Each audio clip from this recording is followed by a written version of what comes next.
Ça, c'est terminé.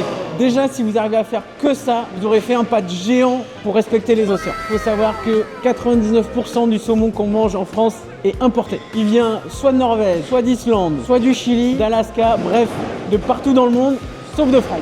Deuxièmement, niveau écologique, c'est cata. Parce que pour nourrir les saumons, on produit de la farine de poisson. Pour faire cette farine de poisson, on pêche des poissons sauvages qui sont tout à fait bons à consommer. On les transforme en farine et on les met dans les aliments à saumon. On entend souvent dire la truite c'est trop cool, je n'achète que ça et c'est meilleur. Ça a à peu près les mêmes problématiques avec le saumon. Un seul avantage, c'est que c'est produit en France, mais là mon petit cœur de pêcheur à la ligne à la truite sauvage pleure parce que les impacts de ces élevages sur les rivières sont pas négligeables. Pourquoi faut arrêter de manger du cabillaud?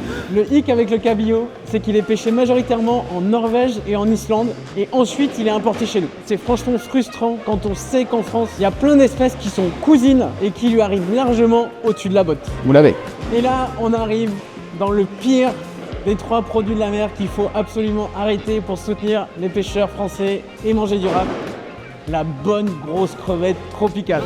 Pour l'occasion, j'ai acheté des crevettes tropicales, mais je les ai cachées. Ça, c'est franchement pas bien. C'est ces grosses crevettes élevées sous les tropiques qui inondent et qui dominent le marché. En France, on a des crevettes sauvages, pêchées de manière durable, qui sont beaucoup plus petites. La crevette, c'est en gros comme le saumon, un animal d'élevage qu'on nourrit avec des farines de poissons sauvages. On ajoute un petit twist pour encore moins de durabilité. On détruit les mangroves pour faire des bassins pour pouvoir élever les crevettes. Et dernier point, pas cool pour votre santé, pour garder ces crevettes bien roses, on les trempe dans un bain de sulfite avec des dosages pas très clairs. Ça évite qu'elles noircissent après la cuisson. Si vous faites l'effort d'aller chercher autre chose que du saumon, du cabillaud ou des gambas tropicales, faites déjà un pas de géant pour protéger les océans.